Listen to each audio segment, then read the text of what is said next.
Jum į tą pusę, va. Ne, mum vienas pusė, jum kitas. Tai čia, jeigu kas susigraudinsit, tai prašom pasinaudoti. 111. Jau naktį. 2 valandas. Šiandien būna išsijaučia šnekėti ir štai palaiko kažką. Žiūrėk, šitus testavom. Tinka, veikia. Alio, 1, 2, 1, 2, 1, 2. Reikia varzdai, nes... O jūs kaip? Sugalvosim. Tai šiandien nutarėm padaryti pokalbį, labai ilgai jam ruošėmės. Diskutavom, ruošėm studiją, brainstorminom apie noriu daugiau. Plojimai. Tai mes pagalvojom, kad prieš tai, begeriant kavytę, kad labai, kai žmonės išgirsta, nori daugiau, tu gal galėsi papasakot situaciją, gal neminint vardų pavardžių, ką reiškia žmogui noriu daugiau. Aš gal truputį tokį įvadą, iš kur apskritai rado noriu daugiau kaip frazė. Tai 2019 metais aš tuo metu dirbau banke ir nenusprendžiau, bet buvo toks jausmas, kad net ten nesu, negera man darosi, jau tokios mintys, kažkas tai vyksta galvoj, bet dar neprieimu sprendimo, nežinau ką daryti, bet jaučiuosi labai blogai. Tu labai atsimeni tą laiką, ne? Man atrodo, aš šalia buvai. Ir aš tada dar buvo čia tie prieš karantininiai, prieš zoominiai visi laikai, paleido tokią savo mokymų programą asmeninių pokyčių ir čia Marijampolėje mes viešbutį darėm 3 šeštadienius, kas 2 savaitės po pertrauką ir tokia daugiau asmeninių pokyčių ta programa buvo tokia, susiprasti savį, ko tu nori, ko nenori, panašiai. Ir aš turėjau grupės po 15 žmonių, 3 tokius rautus praleido ir ten ir buvo pavadinimas nori daugiau. Ir tada, kai aš jau išėjau iš banko, aš pasiūliau žinių radijo laidą, irgi su pavadinimu noriu daugiau. Ir man ta frazė, jinai lipo tai, kad aš noriu daugiau, negu esu šiandien dabar, bet ne kažkokiais apčiuopiamais dalykais, bet iš savo gyvenimo kažko daugiau. Nežinau dar ko. Ir ta laida, pavyzdžiui, žinių radijo buvo apie tai, kai žmonės išeina iš samdomo darbo, gerų pareigų, bet ir pradeda daryti kažką savo, nes jie nori daugiau gyvenime, tiesiog kažko daugiau. Ir va tas pavadinimas liko, po to jis taip nublanko ir va dabar mes praeitą vasarį po festivalio grįžom jau visi kartu prie šito pavadinimo ir prie platformos, kas naudojasi, tai žinos, ką ten gaunat, bet toks kybantis, kabliukas, tas nori daugiau, nes gal tu gali tą pratęsti, vat kažkoks atgarsys ar kaip, ką kažkam konkrečiai reiškia, noriu daugiau, girdėjai, kiek tai gali papasakoti ir kaip tau pačiai atrodo. Tai daug kas tą norėjimą daugiau su materialiais dalykais pradeda sieti, daugiau pinigų, daugiau reikės arti, daryti, tas norėjimas daugiau siejasi su kažkokiais negatyviais dalykais, lyg dabar šiai akimirkai mes blogai gyventume.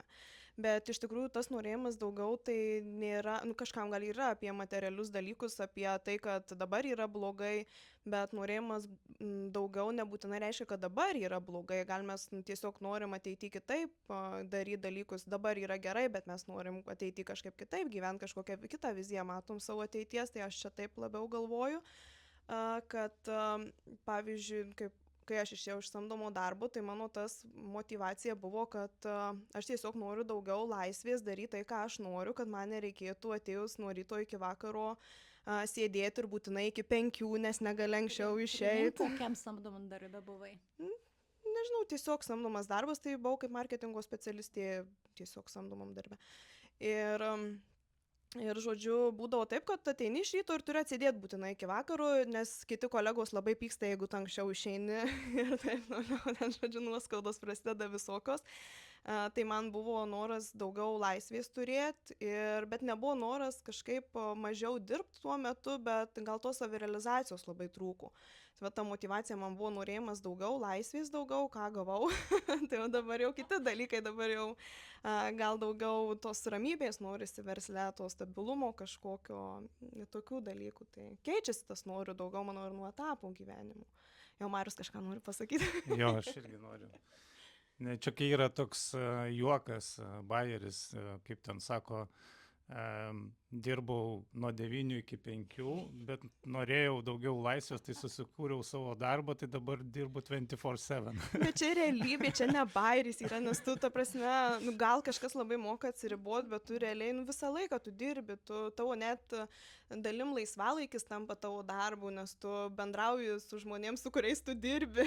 Toks, užsisuki labai. Šiaip jo, aš tas noriu daugiau, čia kiekvienas, manau, savo gali prisitaikyti ir kaip paminėjai, kad gal daugiau laisvės gali norėti, daugiau gal ramybės, daugiau laisvo laiko su šeima, nebūtinai tai yra apie materialius dalykus, apie turtus, pinigus, galbūt kažkas nori tiesiog daugiau pasiekti gyvenime arba nežinau, sukurti kažkokį savo dalyką, net tarkim dirbi samdomą darbą, nori kažką turėti savo, nori tiesiog daugiau savo kažko, tai gal daugiau savo laiko skirti. Bet visa tai kaip taisyklė atsiremia į finansus, ir vis tiek kaip turi gyventi, kiekvieną dieną iš kažko mokėti mokesčius ir panašiai, tai taip prisitempia prie verslo, ir prie verslo ir prie pinigų uždirbimo.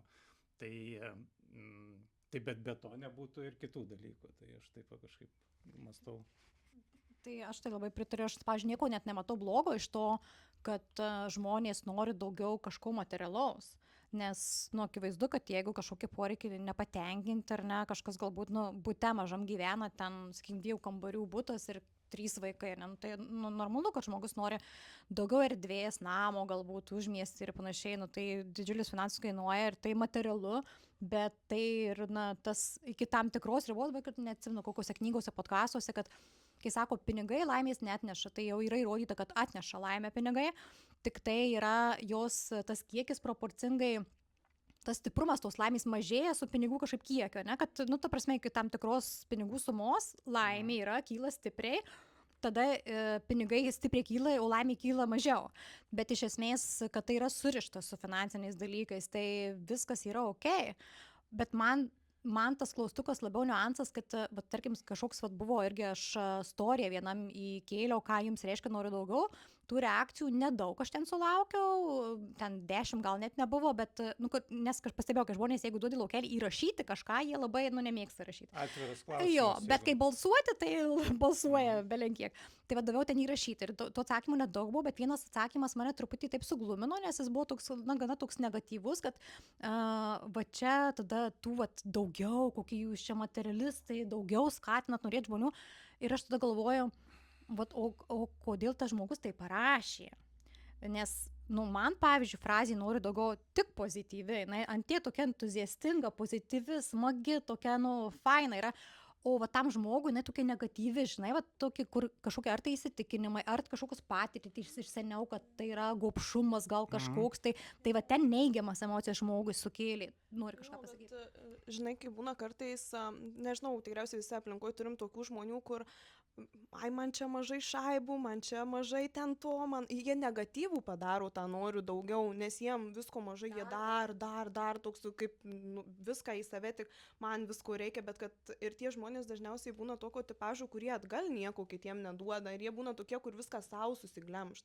Tai va čia gal ta tokia negatyvioji pusė, kur žmonėm ir tas atsiranda stereotipas, kad noriu daugiau, tai čia apie tuos materialistus, apie būtinai, kur į save orientuoti žmonės, bet čia gali visai kitaip būti.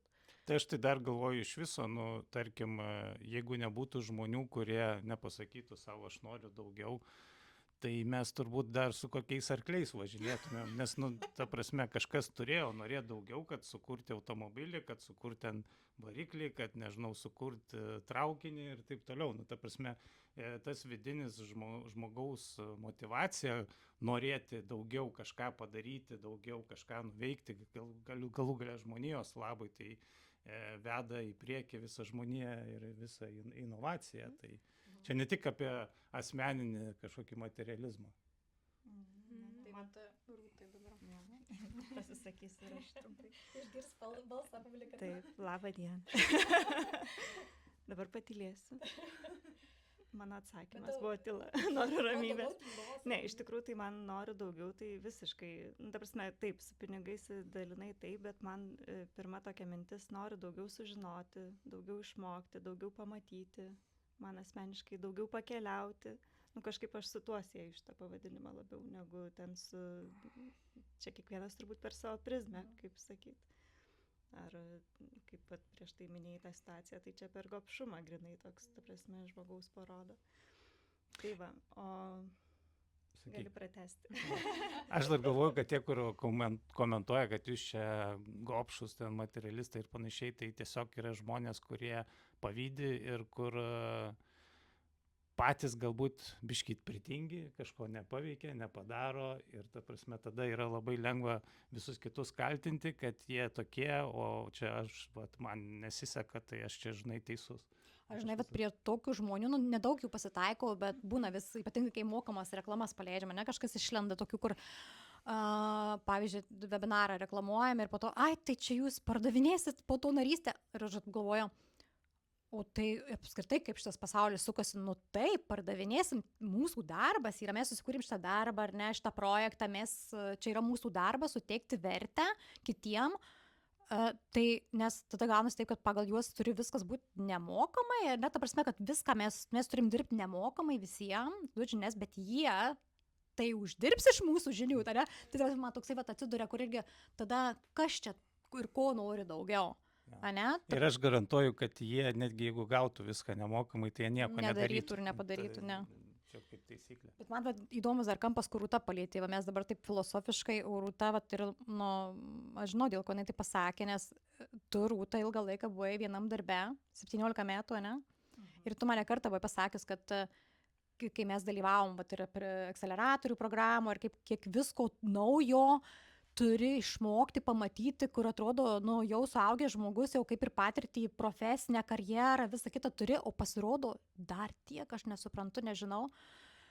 Tai, nu, aš tai nežinau, ar jau noriu labiau daugiau tų žinių, aišku, šitam visam AI pasauly, visko jau čia panašu, kad kitaip ir nebus, tai dar daugiau mokytis visi turėsim, nes, nu, kitaip, manau, kad jeigu dabar taip nustotumėm visi tobulėti ir mokintis kažko, tai, man atrodo, metų nereiktų, kad mūsų žinios, mūsų, kaip sakykime, ekspertų, specialistų pasentų. Ir mes jau taptum nebeaktualūs auditorija, jeigu mes patys nesimokintojai. Tai čia tas nori daugiau, žinai, nu mes duodam kažkokią vertę per platformą žmonėm, bet mes patys belenkaip turim augti, tobulėti, kad mes galėtum jiem dar daugiau tos vertės duoti. Aš tai taip galvoju, tai tas nori daugiau, tai čia, nu, ne tik, apie ką ir prieš tai kalbėjom, ir dabar kas klauso, tai paklausia kažkas, sakykime, mūsų, ką čia tas nori daugiau reiškia, tai mes norim šitą atmest atgal, kai sako tam kamoliuką, nes mums kažką galbūt reiškia, bet čia yra, nu, ne apie mus, o apie mūsų visą kuriamą bendruomenę, apie visą platformą ir kiekvienas žmogus, kuris ateina ir prisijungia prie mūsų platformos, įsigyja planą, jis turi savo pasakyti, ką jam nori daugiau reiškia. Ko jis daugiau nori, o ne tai, ką mes čia jam daugiau galim duoti, ar ne, ko jis nori daugiau. Bet labai fainai, kad mes galim kažko daugiau duoti. Taip. Geras jausmas yra duoti, iš tikrųjų, ir dalintis, ir tarpusai pas mus komandoje, mes labai visi skirtingi esam, tai ir... Labai geras jausmas būna, kai suteiki žmogui žinių kažkokių iš savo profesinės srities ir pamatai, kad tas žmogus taiko tas žinias ir jis bando praktikoje, daro tuos dalykus ir matai, kad tu nebereikalo ten burną aušini kažkur prieš tas kameras, iš tikrųjų žmogui keičia verslą tos žinios, keičia gyvenimą tiesiog. Klausimą tau dabar užduosiu, ir kurio šitoje vietoje jausmas tai pas tave viduje atsidarė? Vieno žmogaus užtenka. Kai koks jausmas, pavyzdžiui, kai kažkas parašo, pakomentuoja po to paskaitos? Taip, iš tikrųjų, kartais vieno žmogaus užtenka kažkokio pokyčio, pasidalinimo, kad ta motyvacija dar atsirastų toliau dalintis, daryti. Kai man tai būna, kartais net neparašo, žmonės nepasidalina, bet aš pati socialiniuose tinkluose pastebiu, kad jie taiko tą informaciją, kurią iš manęs išgirsta, arba jau vėliau ateina ir pasidalina kai kurie, kad pabandžiau, ačiū už idėją, čia veikia, patinka labai ir taip toliau. Tai tiesiog kažkaip tokią prasmę suteikia tam darbui, nes ne viskas yra tie pinigai, vat kartais atrodo, taip, ne kartais, dažnai nuoširdžiai tiesiog pasidžiaugiu už tą žmogų, kad jam sekasi ir kad tu galėjai prisidėti prie jo tos sėkmės. Labai smagu iš tikrųjų matyti tą pokytį pas kažką. Tai tiek mes išfilosofavom apie noriu daugiau, aš tikiu, kad į priekį bus daugiau ir mes tokių pasikalbėjimų įvairiom formom ir įvairiais komplektais čia darysime ir toliau.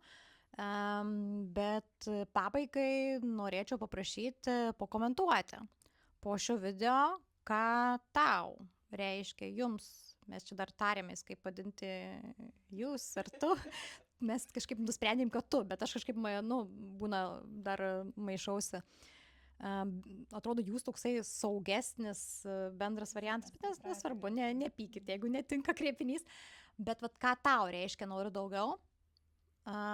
Ne kaip tu supranti mūsų platformos pavadinimą ar mūsų veiklos, bet vat, asmeniškai, kai sakau noriu daugiau, ar ne, vat, ne apie kažką, čia galbūt, ką tai reiškia. Pakomentuokit, vat, mes norim pamatyti, sužinoti ir pajausti tą bendrą auditorijos vaibą, kad ir kas tai bebūtų. Čia nėra teisingų atsakymų, tiesiog kiekvienas pasako, kas yra mano noriu daugiau. Taip. Tiesiog. O mes, aišku, paviešinsim viską. Juokauju. Aišku, jeigu parašysit komentarą viešai, tai, come on, ar ne, nejuokauju, tikrai nekarpysim, reklamai nenaudosim. Nebent primygtinai prašysit, kad iškirptumėm ir įdėtumėm į reklamą, tai padarysim daugiau tada, aišku, tai čia ir pajuokavimais, bet tai va, tai laukiam ir iki kitų video. Iki. Video. Čia kaip būdavo Anglijoje, atsimenu, juokdavus iš manęs, kai sakydavau, aš kažkaip neištariu, reikia sakyti chocolate, o aš vis laik tą o ir chocolate. Ai, chocolate. Jo, ir iš manęs man kažkaip nesigauna, aš vadau chocolate ir visi